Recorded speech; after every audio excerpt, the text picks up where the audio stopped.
Tudo bem, pessoal? Aqui é o professor Carlos Eustáquio com mais uma videoaula da disciplina Matemática A para alunos do primeiro ano do ensino médio.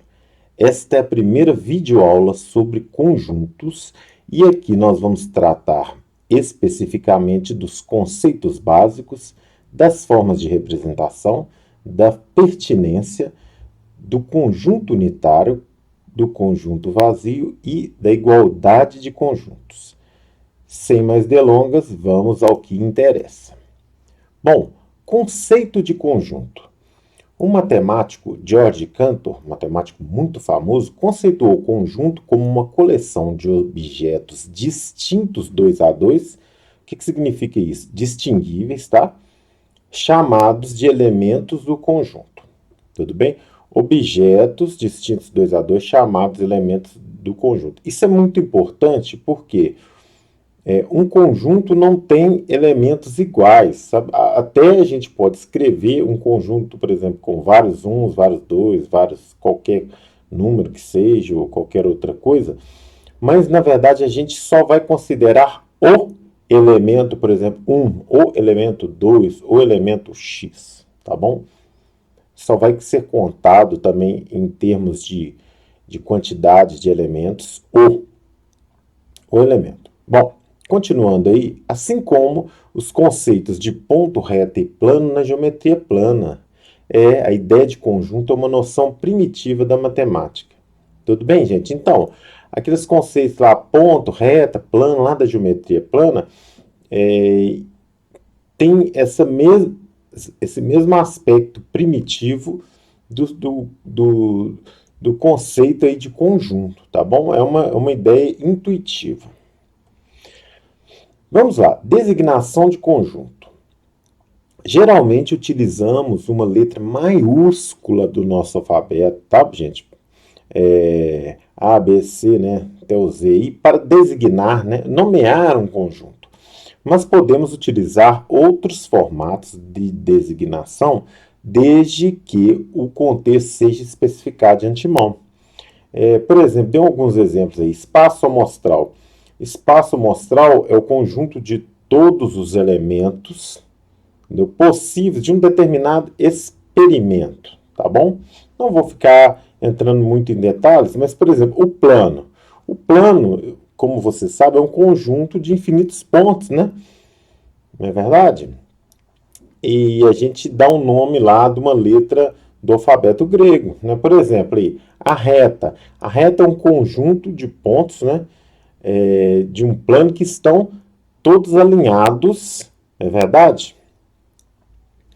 Então, a reta, por exemplo, é um conjunto e a gente dá uma letra minúscula, né, para nomear esse conjunto, tá bom? Então, geralmente a gente vai usar a letra maiúscula, né, mas em outras áreas que envolvem conjuntos, a gente pode usar outros símbolos, mas isso vai ser especificado.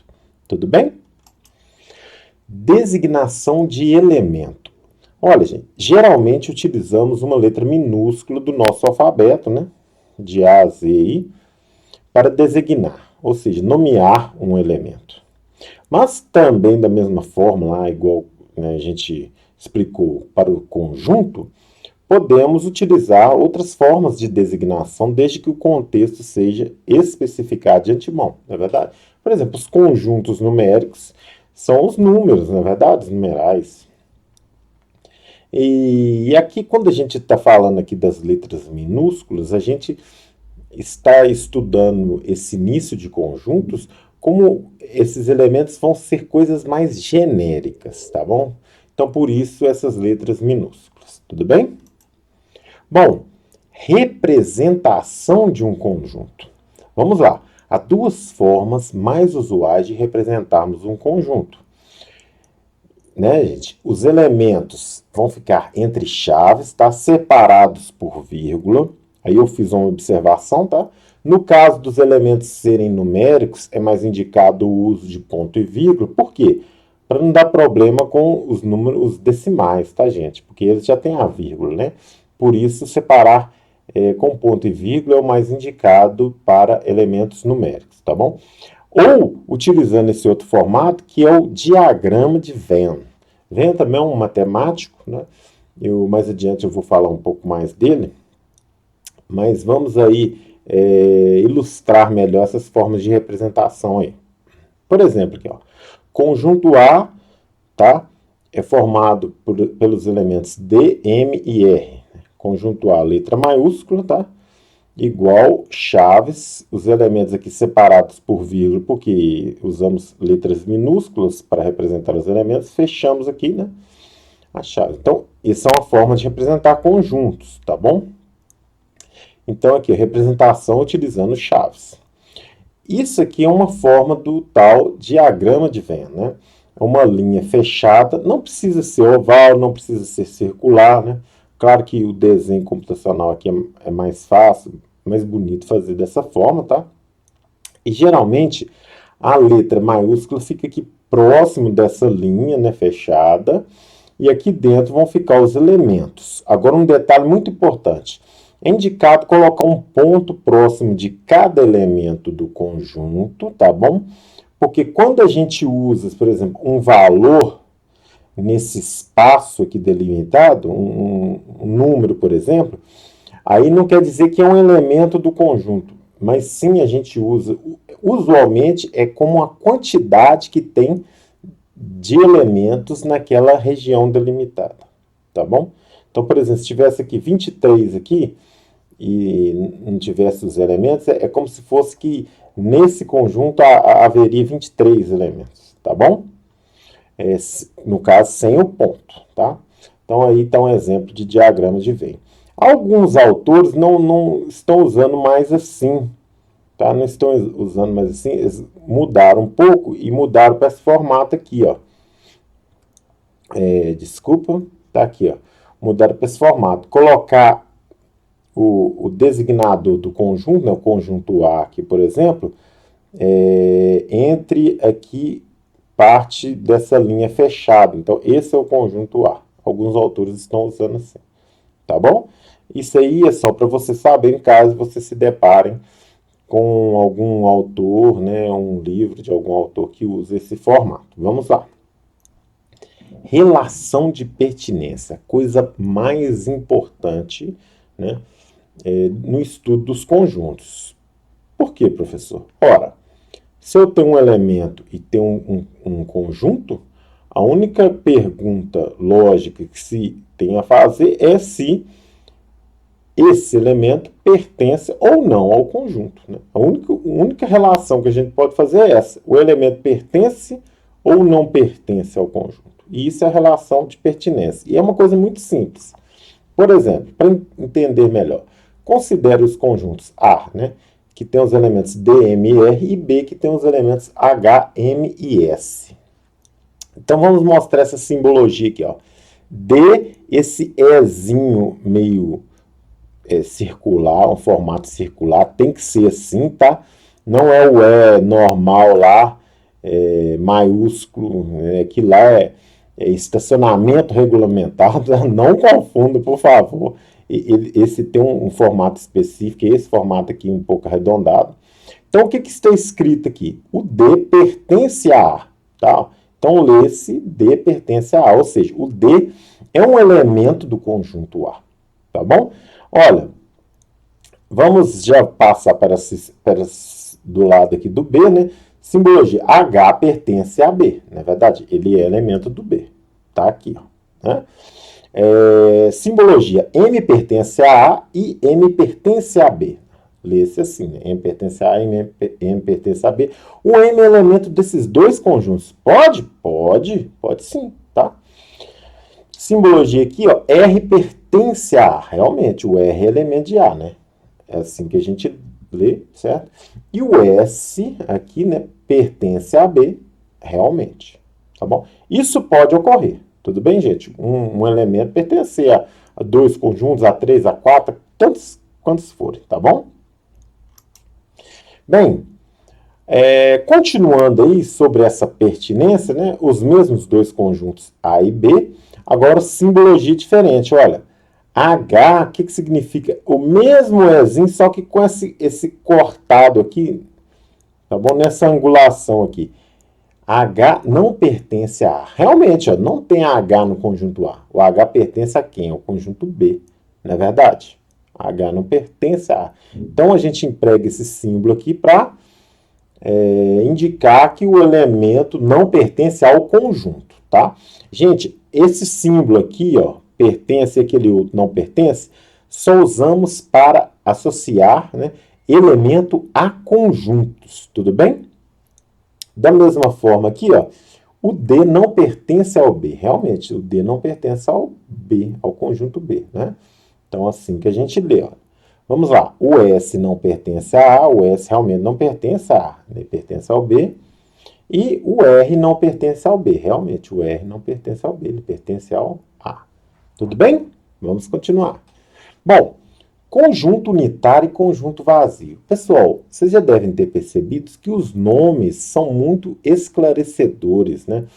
Os nomes dos conhecimentos aí, dos conceitos, né, envolvendo os conjuntos, eles são muito esclarecedores. Eles já nos dá aí um indicativo do que está sendo tratado. Conjunto unitário, né? Uni.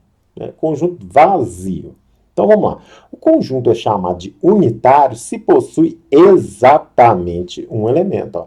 C, formado apenas pelo elemento K, e D, formado apenas pelo elemento P, são exemplos de conjuntos unitários, tá bom?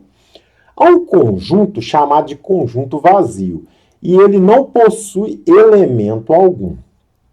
Os dois símbolos que a gente usa para conjunto vazio são aqui as chaves sem nada dentro, ou essa espécie aqui, ó, de zero aqui, cortado, né, nessa mesma angulação aqui do símbolo lá do não pertence, tá? Esses são os símbolos utilizados para representar o conjunto vazio. Agora, professor, estou vendo aí, ó, definição de conjunto vazio. O que vem a ser isso? Olha, o conjunto vazio é definido assim. Eu vou ler para vocês o que está escrito aqui, para vocês já irem se acostumando, né, aprendendo essa simbologia.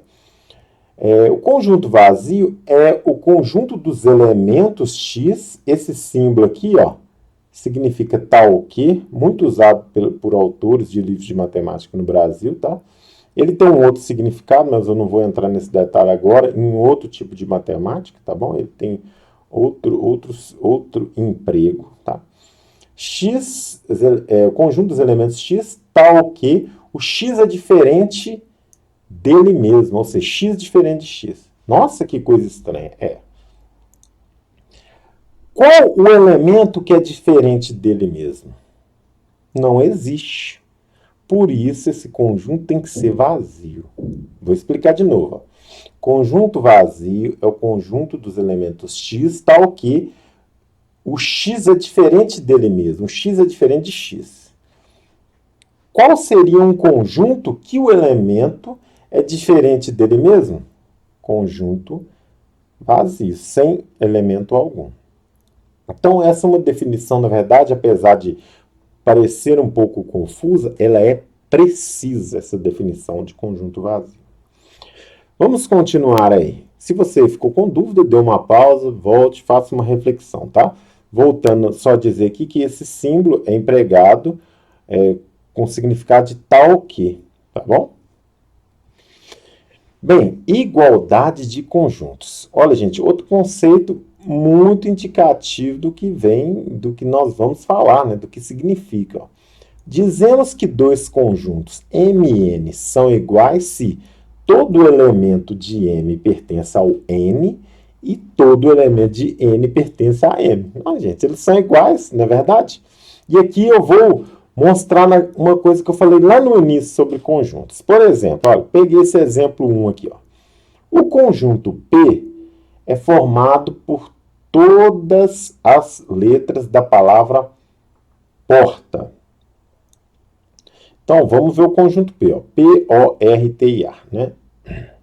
E o conjunto R é formado por todas as letras da palavra aparato.